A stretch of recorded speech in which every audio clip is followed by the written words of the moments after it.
Donc, c'est ce qui s'est passé. Et là, j'ai mon correspondant. Bonjour, comment allez-vous? Oui, bonjour. Maïmouna, bonjour. Ça va bien? Bonjour tout le monde. Ça va. Ça va, alhamdoulilah. Et au Niger, quelle est la situation? Je voulais un tout petit peu que vous puissiez, voilà, nous dire réellement qu'est-ce qui s'est passé depuis ce matin à 6h30 du matin. Selon le communiqué, il y a eu, voilà, l'armée française qui a attaqué, voilà, un endroit qui n'est pas loin de Samira, au niveau de Niamey, n'est-ce pas? Oui, Samira, c'est déjà une zone qui n'est pas loin de la zone des 3 frontières. Ok. C'est-à-dire le terreau des terroristes que la France a installé dans notre pays.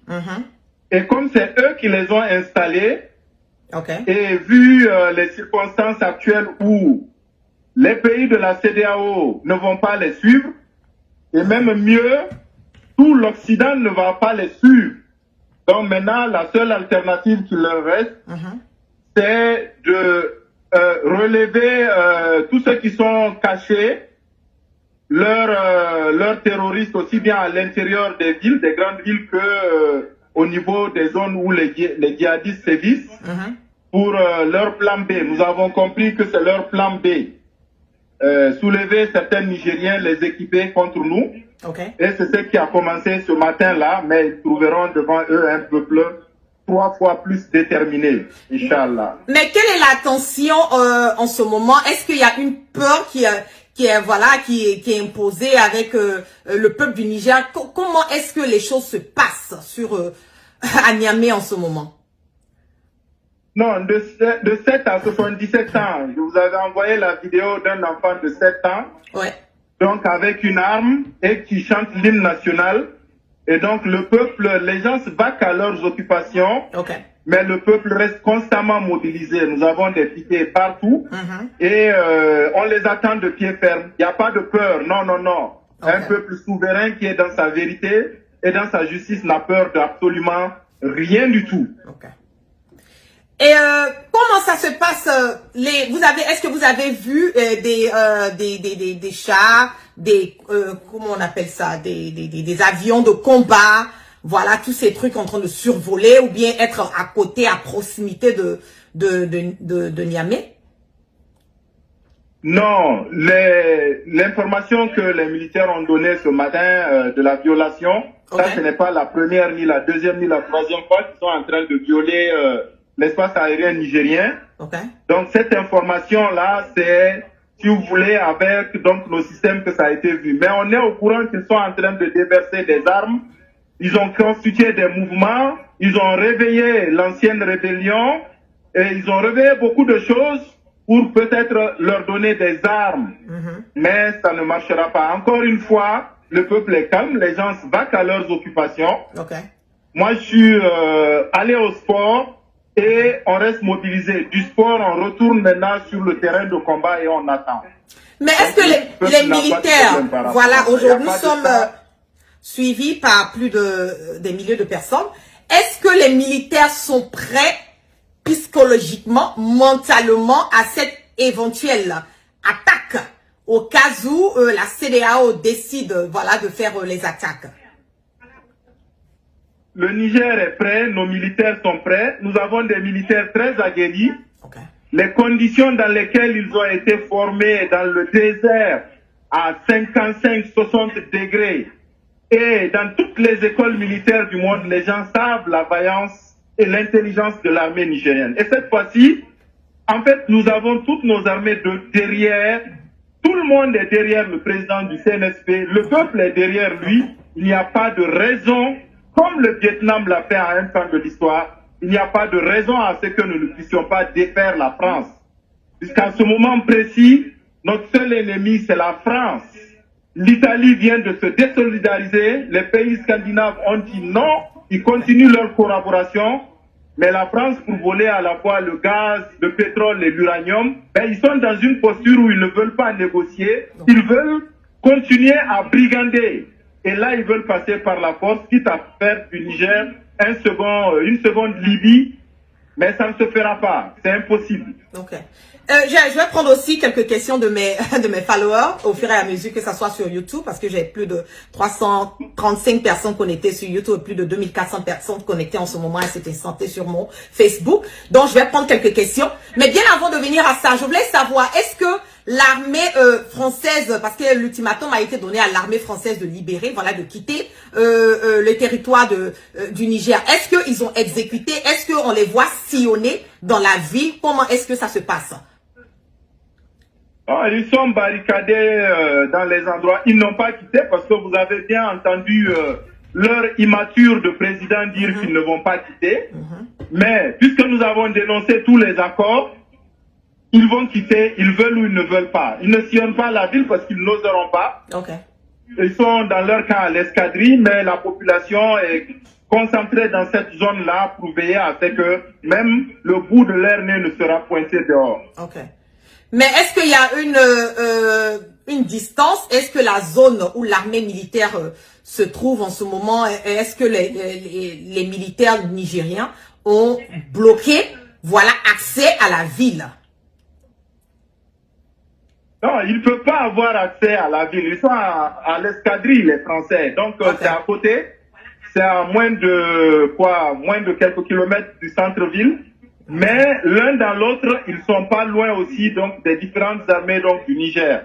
Et surtout, la population est là. Donc, si vous entendez qu'ils sont sortis d'un seul mètre, le monde entier doit savoir alors qu'ils ont tué des civils pour pouvoir passer d'un seul mètre.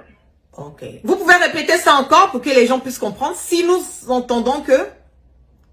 Si vous entendez que des militaires français sont rentrés dans la ville, c'est que ils sont passés sur des milliers de personnes. Okay. Parce que il y a les piquets qui sont là-bas et les civils sont déterminés au même titre que l'armée. Ils ne vont pas passer. S'ils passent, c'est qu'ils ont tué des civils pour vouloir attaquer la ville. Et donc que le monde entier soit au courant de cette bassesse et de cette lâcheté et de ce génocide qu'ils veulent préparer. Mais encore une fois, ça ne marchera pas. L'attaque qui s'est passée le matin, est-ce qu'il y a eu des morts, il y a eu des blessés, il y a eu des dommages, voilà, des dégâts sur le plan matériel? Très probablement, mais comme on s'en tient à la déclaration donc de notre porte-parole, ce sont tous des éléments que nous allons décompter et que le moment venu, on le fera payer en espèces sonnantes et trébuchantes et surtout en grande réparation par la France. On n'a pas à communiquer, on n'a pas eu de communiqué, mais ils ont eu à tuer des gens pour libérer leurs terroristes qu'ils préparent aussi bien là-bas que sur le terrain. Ok. Et voilà une question que je voulais savoir aussi. Est-ce que on a des nouvelles de Bazoum? Je suppose qu'il va bien. C'est un Nigérien. Et il est sorti donc du jeu définitivement pour laisser la place donc au peuple tout simplement et à son armée. Donc Bazoum a accepté. Attendez, on va aller tout doucement. Bazoum a accepté parce que moi j'avais eu l'information qu'il avait signé sa lettre de démission. Voilà, officieusement, mais c'est pas officiellement. Voilà, on n'a pas entendu encore, mais moi c'est l'information que j'ai reçue. Est-ce que ça tend vers ça? Est-ce qu'il a accepté finalement de se rallier ou bien de laisser les choses aller parce qu'on a déjà un premier ministre qui a été nommé par le gouvernement de transition en ce moment. Donc, comment ça se passe avec lui? Si voilà, très bien. Donc, le premier ministre est nommé, le gouvernement sera nommé, les différentes décisions seront prises, y compris les poursuites. Donc, voilà, la vie continue et la vie continuera sans Bazoum, tout simplement. Mais là, gardez de manière officieuse, comme vous l'avez dit, dans tous les cas de situation, le peuple a signé, c'est fini.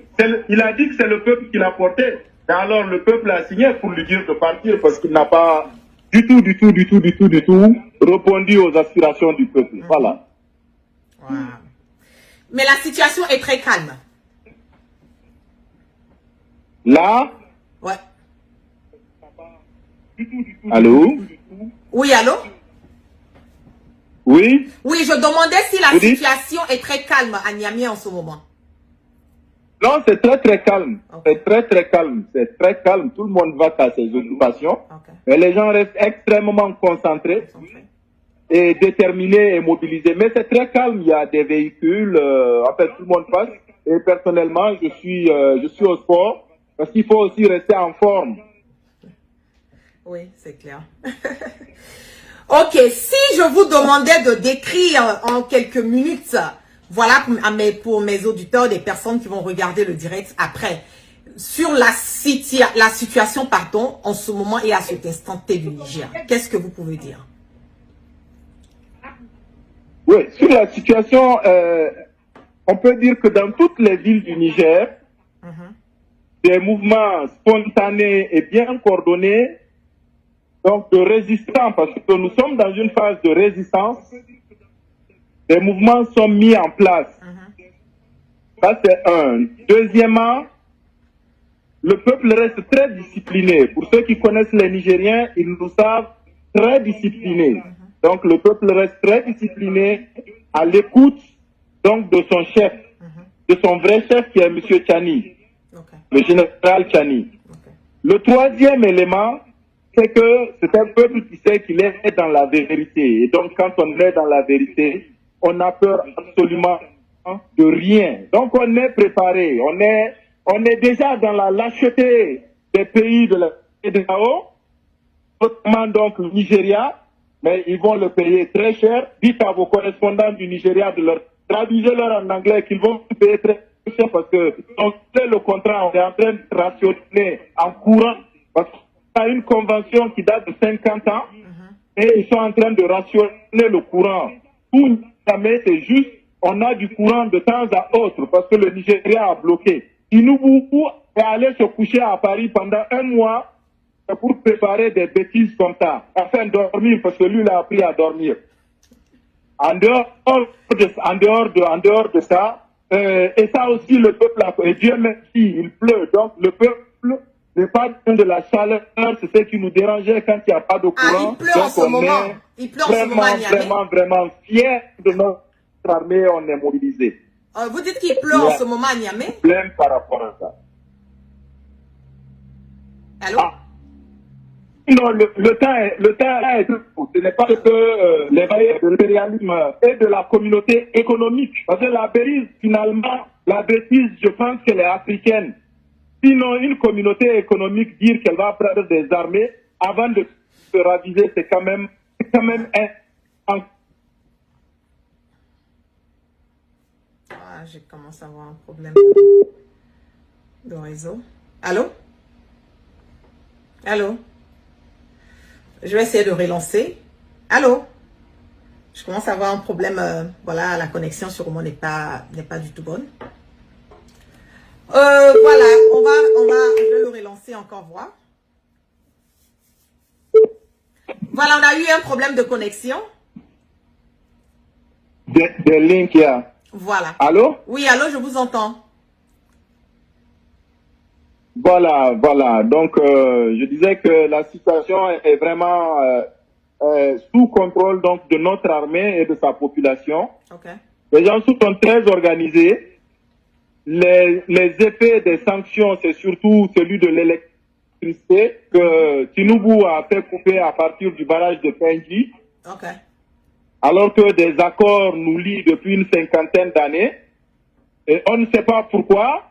Donc, ça veut dire qu'en termes clairs, dans les maternités et les centres de santé, cette coupure de courant se fait sentir.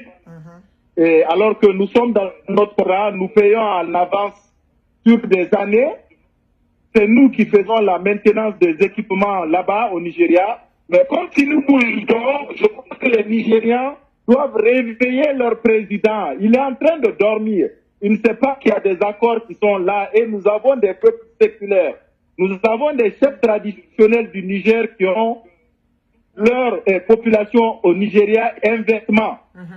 Nous sommes des millions au Nigeria. Okay. Et que ce soit à partir du... Ce qui nous fait le plus mal ici au Niger, c'est vraiment l'attitude du Nigeria. Okay. Le Bénin, ça va passer. Okay. On a l'habitude toujours avec eux de pouvoir leur donner, on continuera à leur donner tout simplement. Parce que le port de Cotonou fonctionne avec en grande partie tout ce qui vient comme, comment on appelle ça, comme transaction commerciale du Niger. Depuis toujours. Même notre uranium passait par là-bas. Okay. Donc que ces gens-là puissent être élus et puis prendre des décisions que Macron leur dit, c'est quand même insensé, c'est incroyable. Et c'est dommage pour la France aussi d'avoir à sa tête un dirigeant si immature. Il manque de maturité, Macron, tout simplement, et de tact. Et il va perdre, en tout cas chez nous, il va perdre. Notre uranium, notre pétrole et le gaz, il ne l'aura plus.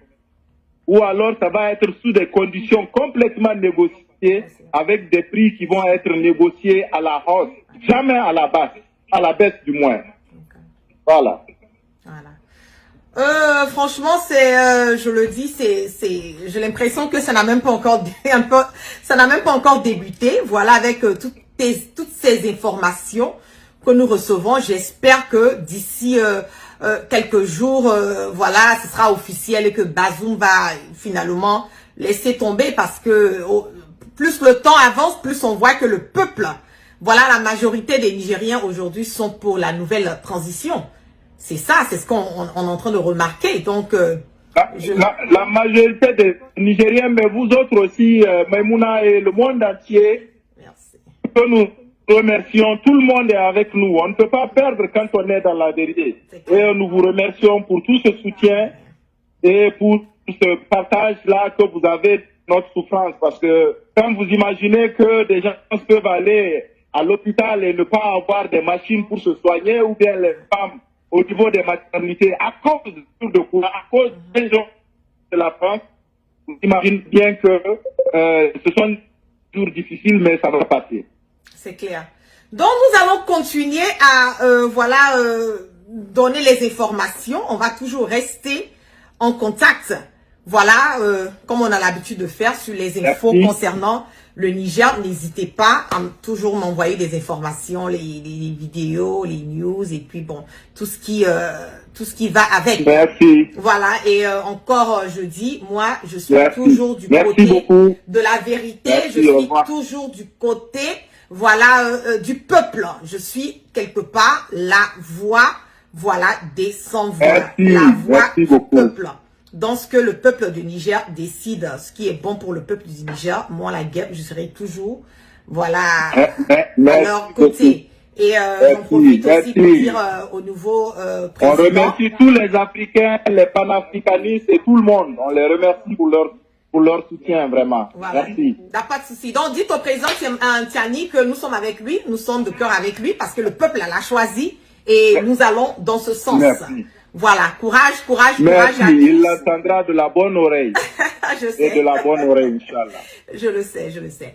Donc, passez une excellente soirée, et il pleut à Niamey, c'est déjà un signe de notre Allah subhanahu wa ta'ala pour nous dire que il fait chaud à Niamey, on a coupé l'électricité à Niamey, mais Dieu est en train de faire tomber la pluie et il fait beau. Ouais. Tout ça, c'est des signes déjà pour dire que vous êtes dans de bons combats. Le combat est celui de Dieu. Ouais. Merci beaucoup. Merci. Donc, merci beaucoup et on reste en contact et puis on se reprend après. Merci. Bye. Ok, merci. Donc, voilà et tout, on a eu l'occasion de parler avec un de mes correspondants qui est beaucoup introduit, voilà, dans la nouvelle transition, qui sait de quoi il parle. Et on nous dit que, voilà, l'attaque qui s'est passée aujourd'hui, je pense que la France ne veut pas lâcher, puisque elle a le dos au mur qu'elle voit qu'en ce moment et à cet instant T. Voilà, comment on appelle, l'attaque qui est supposée être faite par la CEDEAO risque de ne pas aboutir. Donc moi j'ai l'impression qu'elle-même veut prendre les choses en main et vouloir faire des provocations. Parce que quand on dit déjà, voilà, on peut pas être dans un pays, on peut pas être chez quelqu'un et puis ne pas respecter les normes, ne pas respecter, voilà, les consignes qui ont été laissées. C'est impossible. Le faire pour moi est quelque part une provocation de la France. Mais on continue et on va voir à quoi ou comment est-ce que les choses vont évoluer. Pour les personnes qui viennent de me prendre en marche, on va réécouter encore le communiqué de ce qui a été dit concernant l'attaque au niveau près de la ville de Samira. Communiqué numéro 25. Le Conseil national pour la sauvegarde de la patrie tient à informer l'opinion nationale et internationale des événements d'une extrême gravité qui sont en cours au Niger, du fait du comportement des forces françaises sur notre territoire et de leurs complices. En effet, ce jour 9 août 2023, aux environs de 6h30 du matin, la position de la garde nationale du Niger de Bourkou-Bourkou, 30 km du site olifère de Samira, a fait l'objet d'une attaque. À cet instant, le bilan n'est pas encore établi. Toutefois, pour rappel, à travers une communication directe avec les partenaires occidentaux, le comportement des forces françaises a été fustigé pour avoir d'une façon unilatérale libéré des éléments terroristes prisonniers. Ces derniers ont été regroupés dans une vallée du village de Fitili, 28 km nord-ouest de Yatagala, où une réunion de planification s'est tenue dans l'objectif d'attaquer des positions militaires dans la zone des 3 frontières.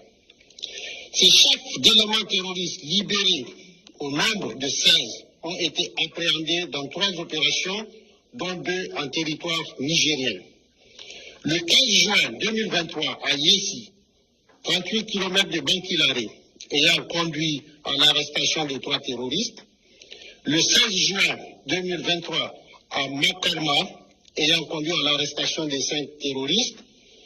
Le 7 juillet 2023, à Atissan, 15 km ouest Ouroura, 45 km nord-ouest Ayerou, en territoire malien, ayant conduit à l'arrestation de 9 terroristes.